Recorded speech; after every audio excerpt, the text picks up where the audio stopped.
He says, "Come now, you who say, today or tomorrow, we will go to such and such a city, spend a year there, buy and sell and make profit." Everybody wants to make profit, am I right? To prosper. What is the most common New Year's greeting? Which one? Happy New Year, peace, what else? Lots of money, prosperity. People wish that. Peace, a lot of money, health. And this is what people are thinking here in this verse. Today or tomorrow we will go to such and such a city, spend a year there, buy and sell and make a profit. And he says, whereas you do not know what will happen tomorrow. In other words, human beings forget. They forget that they have no control over tomorrow, over time, over the future. Neither the present. The past is already gone, but we have no control over the future or what will happen. Still, we plan. You need to have faith, you need to believe. But it's not just believing in yourself or believing that the world will be the way you want, that your plans may work. It's not to have faith in the world. It's not to have faith in the government, on yourself, on your strength, on your willingness to work, and that all the pieces will work together, will come together, so that your plans may work. It's not this kind of faith, but faith in the one who has everything in his hands, the Lord of tomorrow, the Lord of the future. As the Lord said, "Therefore do not worry about tomorrow, for tomorrow will worry about its own things." We need to believe in the one who is in the future already. God is the Lord of the past, present, and future. He's above time. He lives outside this timeline. He doesn't understand past, present, or future. We are the ones who live in this timeline. So he sees all things at once. He knows your future, he sees your past and present, he knows all things. So faith for our plans and projects must be in him and not in the strength of your arms or your bank balance or on people in the world, in the country, but in him. It's dependence on him. This is what we must learn. What God expects of us. God expects us to depend, to trust in him, to trust without seeing, many times without understanding what happens, how things will happen. We are limited and we need to recognize this limitation. This is to be aware of your current reality, as it says here. Whereas you do not know what will happen tomorrow. For what is your life? What is your life? It is even a vapor that appears for a little time, like smoke, like the vapor that comes out of the pan. You open the pan and the vapor goes out. This is what he's saying here. Life is like a vapor that appears for a little time and then vanishes away. How many famous people, not counting the anonymous people, but how many famous ones vanished in this world.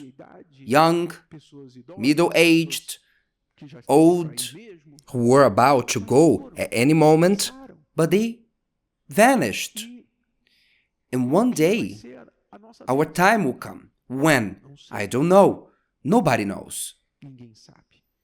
It is a vapor that appears for a little time and then vanishes away.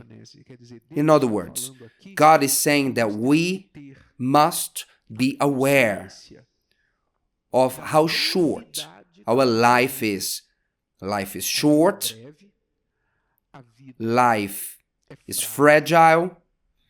Nobody needs to be sick or old or doing something dangerous to die. People can die because of anything, including selfie. Today we have the selfie death. The person is somewhere and they say, I will take a selfie. This is a dangerous place. And they say, look at me. Oh, that's it. They died.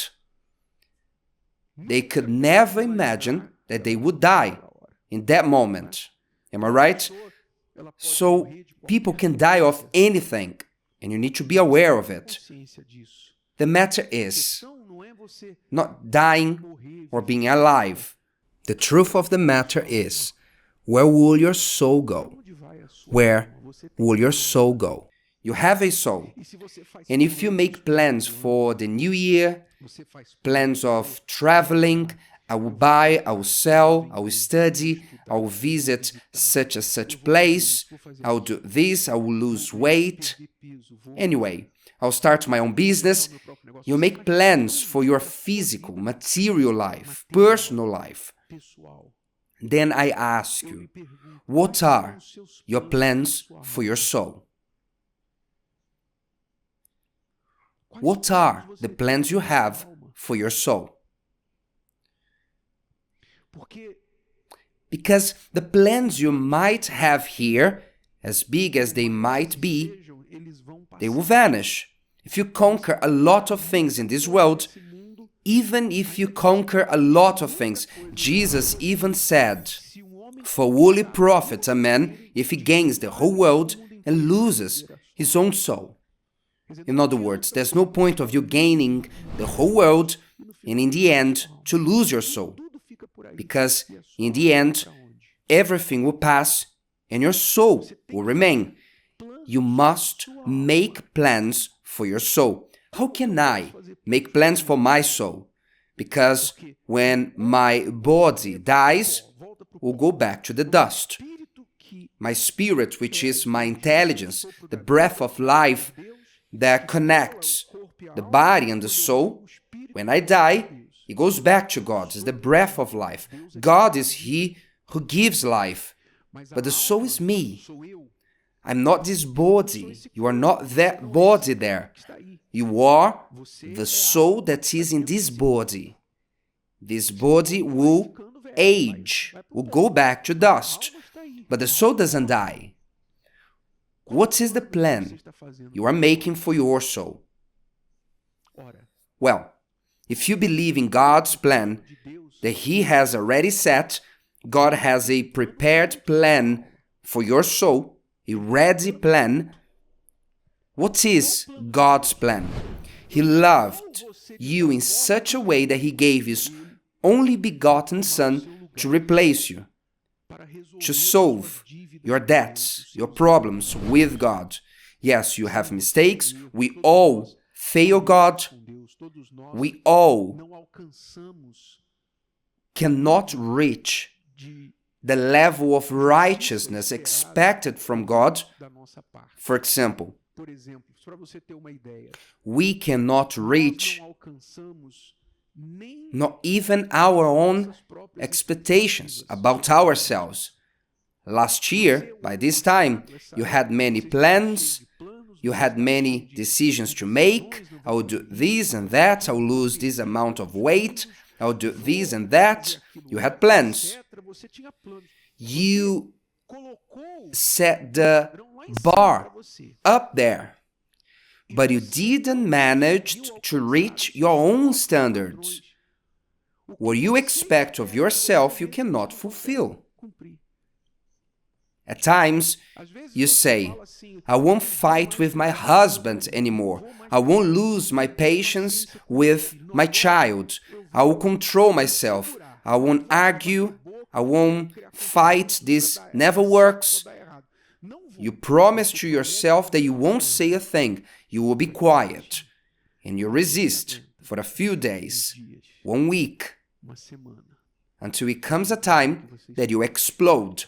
In other words, you cannot reach your own standards. You, who are flawed, cannot reach your own standards. I don't reach my own standards, let alone the standards God has for us. We are flawed, we make mistakes, and we need God's mercy and forgiveness. That is why that He has a plan for our soul. The soul, without God, lost in sins, is predestined to eternity, far from God. But if I believe in His plan for my soul, which was that He loved the world in such a way that He gave His only begotten Son, for whoever believes in Him, truly believe, give their lives for this belief, that they may not perish, that they may not die, that they may not suffer eternity in hell, but to have eternity with God. This is God's plan for my soul. If you believe in this plan, then you enter into God's plan for your soul. You have your salvation, you have peace with God, and then, once this problem is solved, which is the problem with your soul, it's the only thing that is eternal. Your soul, nothing else is eternal. Family is not eternal. Time is not eternal. Your time in this world is not eternal. Nothing. Body, money, nothing will last forever. But your soul will. Once you solve the problem you have with your soul, then that's it. Because the rest, you can plan for it. With God's help, with your soul in God's hands, then you can plan the other things, putting Him first, because then you will have tranquility, that His will be done in your life.